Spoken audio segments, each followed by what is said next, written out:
is the modern man? What sort of creature inhabits the modern domain? Well, the puppet masters say he is the smartest, most advanced individual to ever strut the planet, the most relatively liberated being in history.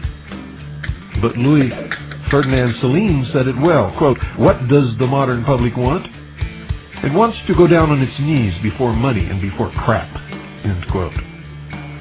You see, the public have been trained to do this by two principal methods: direct speaking archetypal messages of pure terror, psychic driving, as the CIA's Dr. Ewan Cameron termed it, encoded in massively publicized lone nut mass murders, and the sinister flattery heaped upon them by their masters in the cult of civilization and progress.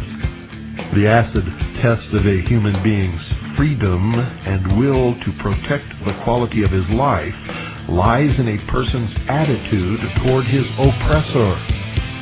And what is modern man's attitude toward Wall Street and the bankers, the elite, that body of adepts known as the secret college? What is modern man's attitude toward Dan Rather and the ignorance-bestowing media and advertising man, toward Lincoln and Truman, Franklin Delano Roosevelt and Reagan, George Bush, Johnny Carson, Exxon and Monsanto, and William Clinton? As one writer has observed, and I quote, "The most amazing thing about the American people is that they are constantly defending their worst betrayers," end quote.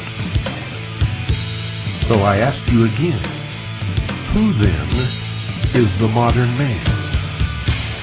Well, if you've listened to this broadcast long enough, you know my interpretation. He is a mind-bombed patsy, an ignorant, apathetic twit who gets his marching orders from twilight language keywords sprinkled throughout his news and current events.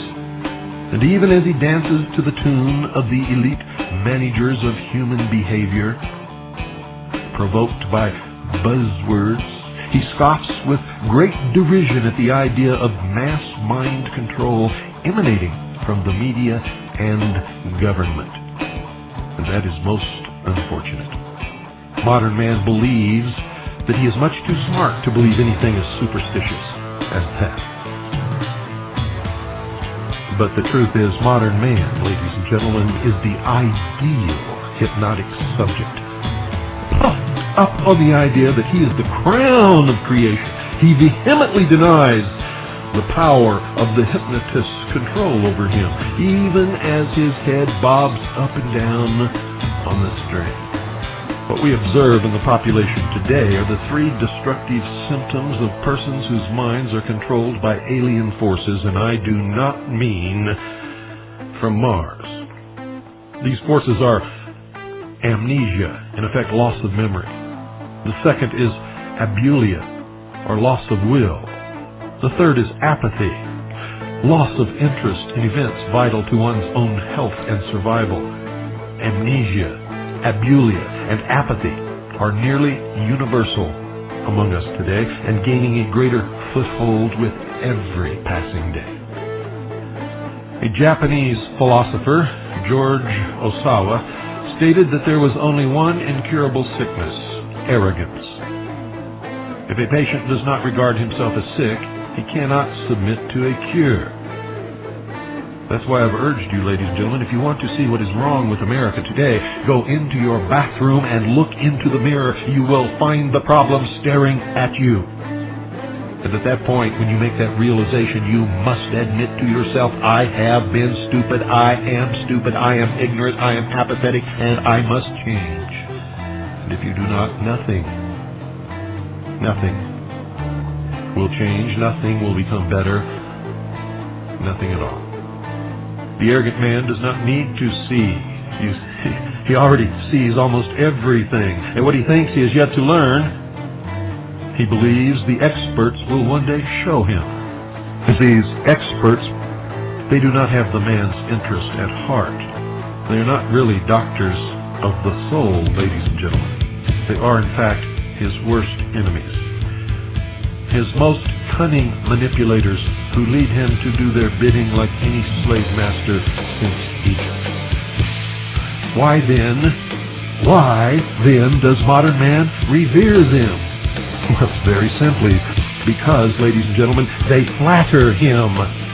And that's why I tell you the truth, no matter who it hurts or helps, even if it hurts me. And oh, how you hate it. Oh, how you hate to hear the truth. The man who tells the truth is universally disliked by every person, because every person has an agenda and is hiding behind a fantasy which the truth penetrates like an arrow and leaves him stripped naked before the whole universe. And he does not like that. But yet it must be.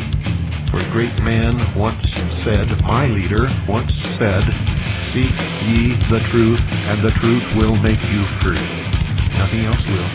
And without the truth, no man or woman is free, can be free, or ever will be free. But the truth hurts. The truth strips all away and stands golden before all men. Yet how many of you trade that gold of the truth for the lead of the fantasy and the lie? Many of you are going backward in the alchemical process.